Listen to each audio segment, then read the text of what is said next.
오늘 오후 예배 가운데 주께서 주시는 은혜들로 또 풍성히 여러분들의 마음이 채워지셨으면 좋겠습니다.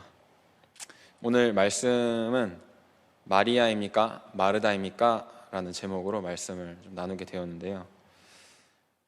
성경에서 형제 관계에 있는 사람들이 종종 등장하곤 하는데 오늘 본문은 언니 마르다, 그 동생 마리아가 등장합니다.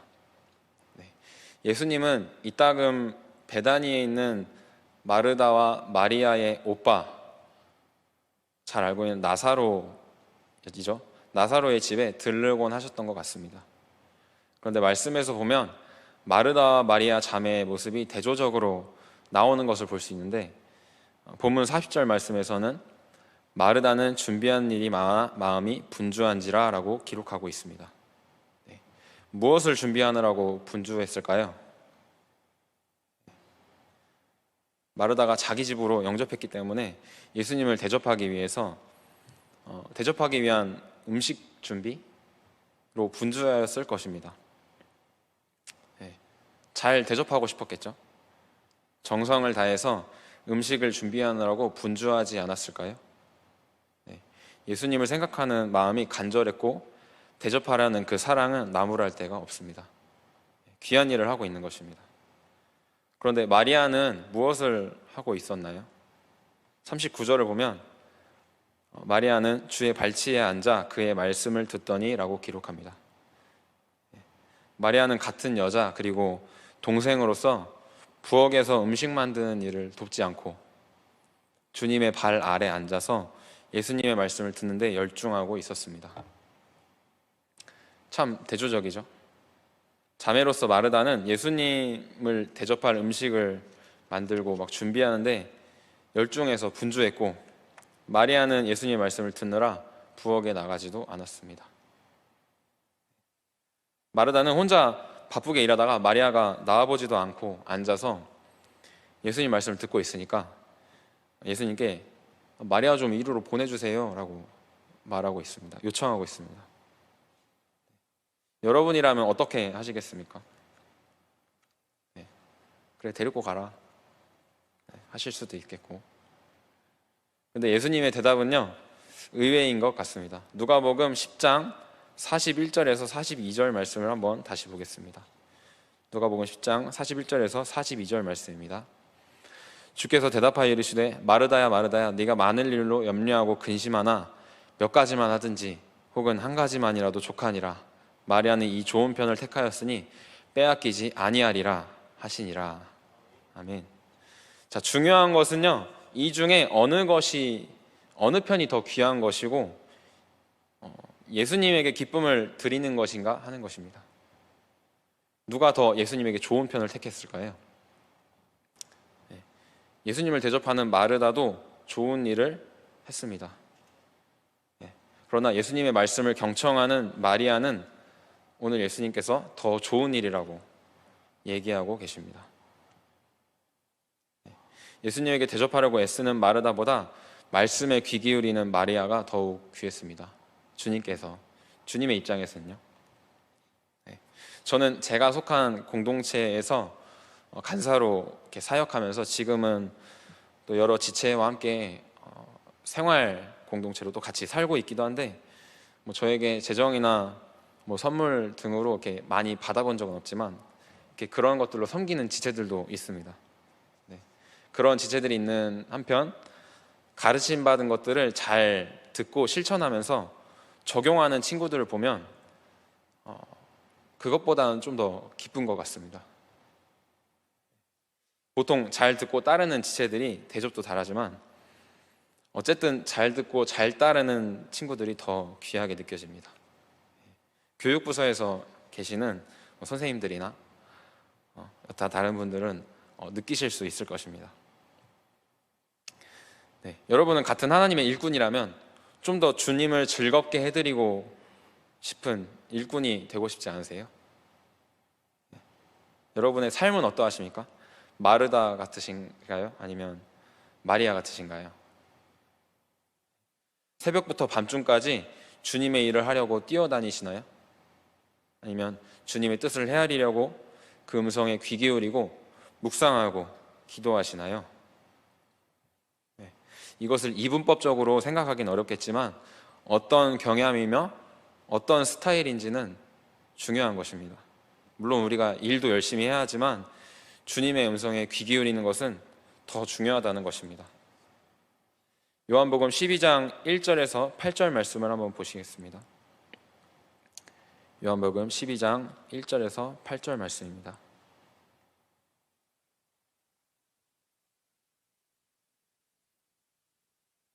요한복음 12장 1절에서 8절 말씀, 이 부분도 한번 교독하도록 하겠습니다.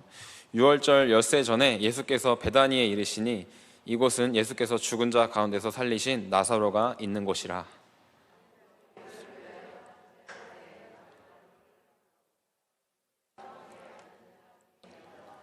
마리아는 지극히 비싼 향유 곧 순전한 나드 한 근을 가져다가 예수의 발에 붓고 자기 머리털로 그의 발을 닦으니 향유 냄새가 집에 가득하더라.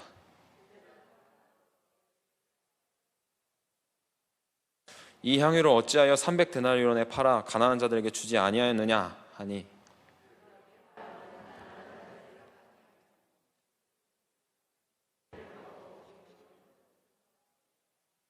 예수께서 이르시되 그를 가만두어 나의 장례할 날을 위하여 그것을 간직하게 하라.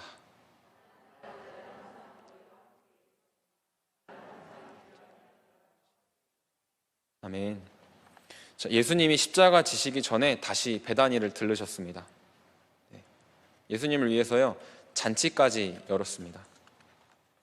네. 이곳에서도 성경은 여전히 마르다와 마리아의 대조적인 모습을 기록하고 있는 것을 볼 수 있습니다. 네. 마르다는 무엇을 하고 있었습니까? 2절에 일을 하고 라고 기록되어 있습니다. 네. 초기에도 마르다는 예수님을 대접하는 일을 하느라 분주했는데 예수님의 생애 끝부분에서도 여전히 일을 하느라 분주한 모습을 보입니다. 네. 그것이 마르다의 삶이었고 마르다의 라이프 스타일이었습니다. 네. 열심히 일한다는 것 자체가 잘못이나 죄라고 말할 수는 없지만 마리아와 대조해보면 깨달을 수 있는 것이 있습니다. 마리아는 무엇을 하였을까요? 3절을 보면 마리아는 지극히 비싼 향유 곧 순전한 나드 한 근을 가져다가 예수의 발에 붓고 자기 머리털로 그의 발을 닦으니 라고 기록되어 있습니다. 마리아가 한 일은요 예수님의 죽음을 미리 보고 장례를 준비하는 행위였습니다. 예수님께서 십자가 지고 돌아가실 것을 예감하고 향유를 붓고 있는 것입니다. 유대인의 장례 전통에는 향유를 뿌리는 그런 전통이 있는데 예수님이 아직 돌아가시진 않았는데 마리아는 더 이상 어떤 예수님을 다시 만나지도 못할 거라는 그런 생각을 한지도 모르겠습니다. 어쨌든 미리 장례를 위해서 향유를 붓고 있는 것입니다. 여기에서 마르다와 마리아가 얼마나 차원이 다른가를 볼 수 있습니다. 마르다는요 마르다에 대해서 뭐라고 기록하고 있나요? 일을 하고 다음에 다른 기록이 있나요? 네, 없습니다. 아무것도 모르는 것 같습니다. 예수님이 십자가 지고 간다는 것은 아는지 그저 늘 하던 대로 음식이나 장만하면서 대접하는 것으로 분주해 보이는 것 같습니다.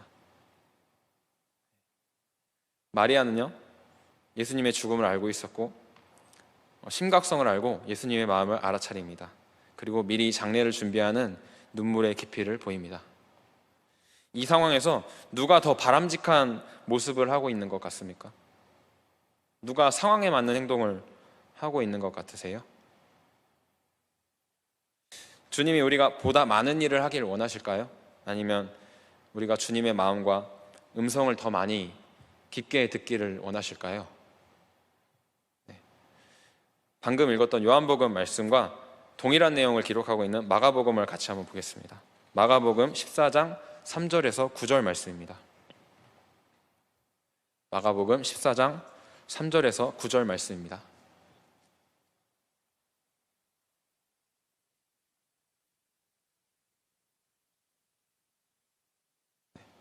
마가복음 14장 3절에서 9절 말씀도 함께 교독하겠습니다. 예수께서 베다니 나병 환자 시몬의 집에서 식사하실 때에 한 여자가 매우 값진 향유 곧 순전한 나드 한 옥합을 가지고 와서 그 옥합을 깨트려 예수의 머리에 부으니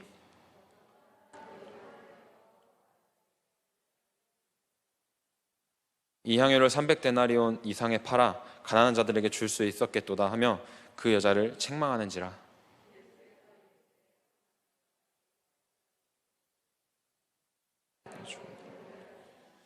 가난한 자들은 항상 너희와 함께 있으니 아무 때라도 원하는 대로 도울 수 있거니와 나는 너희와 항상 함께 있지 아니하리라.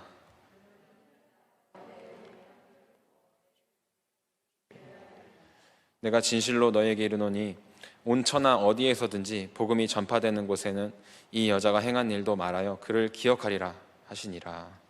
아멘. 자, 이 말씀에서 예수님은요, 마리아의 장래 행위를 온 천하 어디든지 복음이 전파되는 곳에 기억될 것이라 말씀하십니다. 주님이 얼마나 감동이 되셨으면 이렇게 말씀하셨을까요? 당시 300데나리온은 근로자의 연간 소득에 해당합니다. 그런 헌금을 하면 우리가 한 일을 온 천하에 말하고 기억되리라고 주님이 말씀하실까요? 마리아의 행위가 복음이 전파되는 곳에 기억될 만한 이유가 도대체 무엇일까요? 근로자 1년 벌이를 한순간에 바치는 그 마음 자체도 칭찬받을 만합니다. 그러나 단순히 비싼 향유를 부었다는 것이 큰 의미가 아니죠. 잠시 시선을 돌려서 그렇다면 3년 동안 예수님과 먹고 자고 걷고 동행했던 제자들은 이 의미를 알았을까요? 예수님께서 베다니에 오기 전부터 제자들에게 말해왔음을 마가복음 8장부터 볼 수 있습니다. 마가복음 8장 31절에서 33절 말씀을 보겠습니다. 마가복음 8장 31절에서 33절 말씀을 보겠습니다. 인자가 많은 고난을 받고 장로들과 대제사장들과 서기관들에게 버림받아 죽임을 당하고 사흘 만에 살아나야 할 것을 비로소 그들에게 가르치시되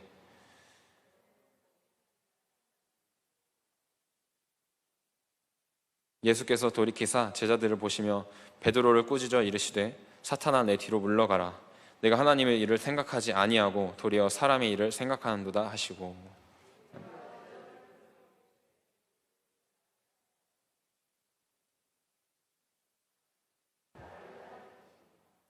아멘. 자, 제자들 중에 베드로는요, 알아듣기는커녕 예수님을 붙들고 함권합니다. 그리고 예수님이 제자들을 보시고 베드로를 꾸짖으시죠. 이거는 베드로에게만 하시는 말씀이 아닙니다. 다른 제자들은 그렇게 항변하지 않았을 뿐이지 예수님은 모든 제자에게 이렇게 말씀하시는 것입니다. 얼마간의 시간이 흐른 후에 예수님은 다시 제자들에게 당신의 죽음을 한 번 더 예고하십니다.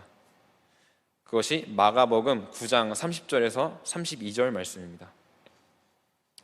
마가복음 9장 30절에서 32절 말씀입니다.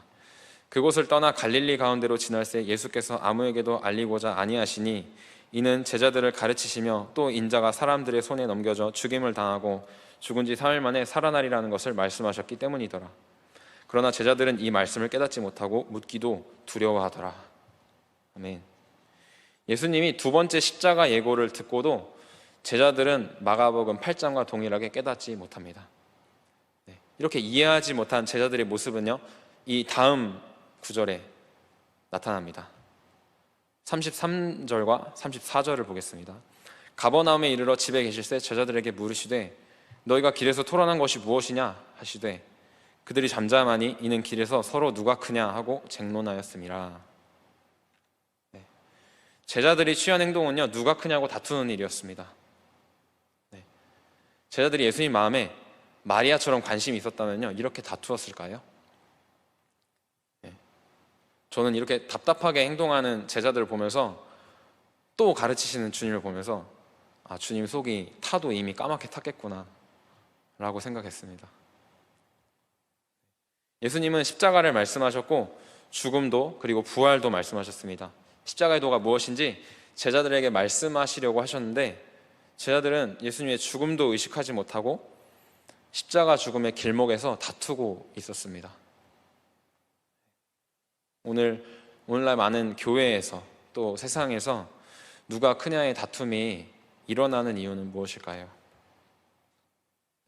주님의 마음에 관심이 없는 이 잘못된 제자들의 전통을 잇는 것은 아닐까요?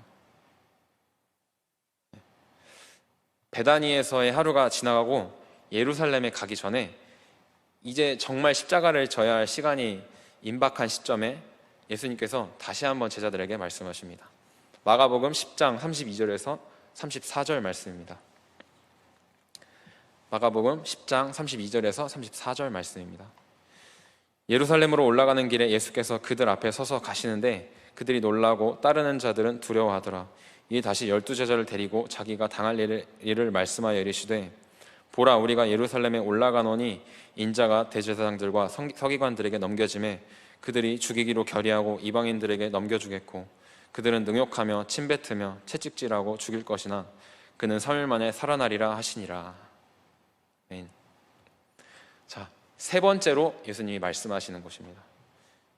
예수님의 순한 예고에도 불구하고 제자들은 여전히 깨닫지도 못하고 이해하지도 못하는데요, 그 다음 단락을 통해서 이해하지 못한 제자들의 모습을 볼 수 있습니다. 35절에서 37절 말씀을 보겠습니다. 세베대의 아들 야고보와 요한이 주께 나와 여짜오되 선생님이여, 무엇이든지 우리가 구하는 바를 우리에게 하여 주시기를 원하옵나이다. 이르시되 너에게 무엇을 하여 주기를 원하느냐? 여짜오되 주의 영광 중에서 우리를 하나는 주의 우편에 하나는 주의 좌편에 앉게 하여 주옵소서. 자, 한번 생각해 보시기 바랍니다. 예수님은요, 십자가 죽음과 고난을 이야기하시는데 제자들은요, 주님 우편이랑 좌편을 좀 자리를 허락해 주세요, 영광된 자리를 보장해 달라고 청탁하고 있습니다. 네, 무지한이 너무나 때에 맞지 않는 동문서답을 하고 있습니다. 12제자들조차 예수님의 십자가와 마음을 이해하지 못하고 제자들이 허영과 야망을 추구하는 이런 상황에서 예수님의 십자가 길에 동행한 사람은요, 나약한 여인 마리아 한 사람뿐이었습니다. 이제 마리아의 장례 행위가 왜 그토록 예수님께서 감동하셨는지 이해가 가시니까? 마리아는 사랑의 눈물로 장례를 준비하며 예수님의 십자가 길에 정신으로라도 동참하는 유일한 인물이었습니다. 서당계 3년이면 풍어를 읊는다고 하는데 제자들은 3년 동안이나 동행했으면서 왜 깨닫지 못했을까요? 반면에 3년 동안 동행하지도 않고 그냥 가끔씩 주님을 만났는데 마리아는 어떻게 예수님의 십자가에 마음으로 동참했을까요? 그것은요, 마리아의 삶이, 라이프 스타일이 주님의 말씀에 귀 기울이는 삶이었기 때문입니다. 마리아는 늘 하던 것, 늘 하던 대로가 주님의 말씀과 음성에 귀 기울이는 것이었습니다. 진정한 사랑은 사랑하는 자의 말에 귀를 기울이죠. 주님을 사랑하고 따르다 보니까 한 번만 이야기하셔도 주님의 마음을 알아차리는 것입니다. 제가 삶으로 드리는 예배라는 주제로 말씀을 한번 나눈 적이 있었는데, 우리가 하나님 앞에서 보내는 모든 일상이 예배가 될 수 있다고 나눴었습니다. 마찬가지로요, 우리가 하는 모든 일이 주님의 선함을 드러내고 덕을 세울 수 있다면 무슨 일이든 주님의 일이 될 수 있습니다. 우리가 하나님의 자녀이기 때문이죠. 그러나 오늘 말씀을 비롯해서 한 가지 조건이 있다면 주님의 말씀을 듣고 음성에 귀 기울였는지 그렇게 하지 않았는지의 여부입니다. 그 여부가 우리의 일이 그냥 사람의 일이 될지 주님의 일이 될지 결정할 것입니다. 사랑하는 전이교회 성도 여러분, 이제 2020년이 얼마 남지 않았는데 한 해를 돌아보시며 여러분이 하나님 앞에서 보낸 시간을 한번 점검해 보셨으면 좋겠습니다. 어떠신가요? 마리아처럼 주님의 마음과 음성에 관심을 가지고 한 해를 보내셨나요? 아니면 마르다처럼 일은 많이 했지만 주님의 마음과 음성은 무엇인지 모르시겠나요? 얼마나 주님의 마음과 음성에, 말씀에 관심이 있으셨을까요? 여러분이 돌아보시면서 주님 1년 동안 달려왔습니다 라고 하시면 주님이 뭐라 하실까요? 주께서 그래 작은 것에 충성했구나 하실까요? 아니면 그런데도 내 마음은 아니? 라고 하실까요? 한번 점검해 보셨으면 좋겠습니다. 마지막 날에 주님 제가 이것도 했고 저것도 했습니다. 이 일도 하고 저 일도 했습니다. 근데 주님이 그러시죠. 주여 주여 하는 자마다 하나님의 나라 들어가지 못할 거라고. 네. 주님이 내 마음을 모르는 너는 누구냐? 라고 물으시면 어쩌시겠습니까? 네. 한 목사님이 초등학교 3학년 때 목사님의 설교를 듣고 중언부언 기도하지 마라. 우리가 구하기 전에 하나님은 모든 것을 다 아시느니라. 이 말씀을 듣고 그 말씀이 초등학교 3학년인데 은혜가 되었고 말씀이 명확하게 이해가 되었다고 합니다. 네. 하나님이 다 아시는구나. 그래서 그 다음부터 기도를 안 하게 됐다고 했습니다. 네. 다 아시니까요. 그래서 그리고 기도할 제목이 있으면 하나님 다 아시지요 하면 되니까 너무 자유롭고 그 말씀이 너무 편안하게 다가왔다고 이렇게 말씀하셨습니다. 기도를 안 하고 살았던 거죠. 초등학교 3학년부터 대학교에 가서도 어려운 문제가 생기면 주님 아시지요 하면 끝이 났다고 했습니다. 더 기도할 것도 없습니다. 네. 근데 어느 날 그날도 하나님 아시지요 하고 기도를 하는데 하나님 마음에 이렇게 응답했다고 하십니다. 다 안다. 내가 다 안다. 그런데 너는 아냐? 라고 하셨다는 것입니다. 우리는 기도도 하나님께 부탁하고 의탁하고 아뢰는 기도를 많이 하는 것은 아닐까요? 일방적으로 주님께 털어놓고 있지는 않는가요? 네. 하나님이 우리에게 말씀하시는 것을 들어보려는 노력은 우리가 게을리 하지는 않나요? 네. 기도뿐만이 아닙니다. 이런 시기일수록 주님과 더 깊이 만나고 사람을 만나지 못하지만 친밀해져야 하는 것이 아닐까요? 네.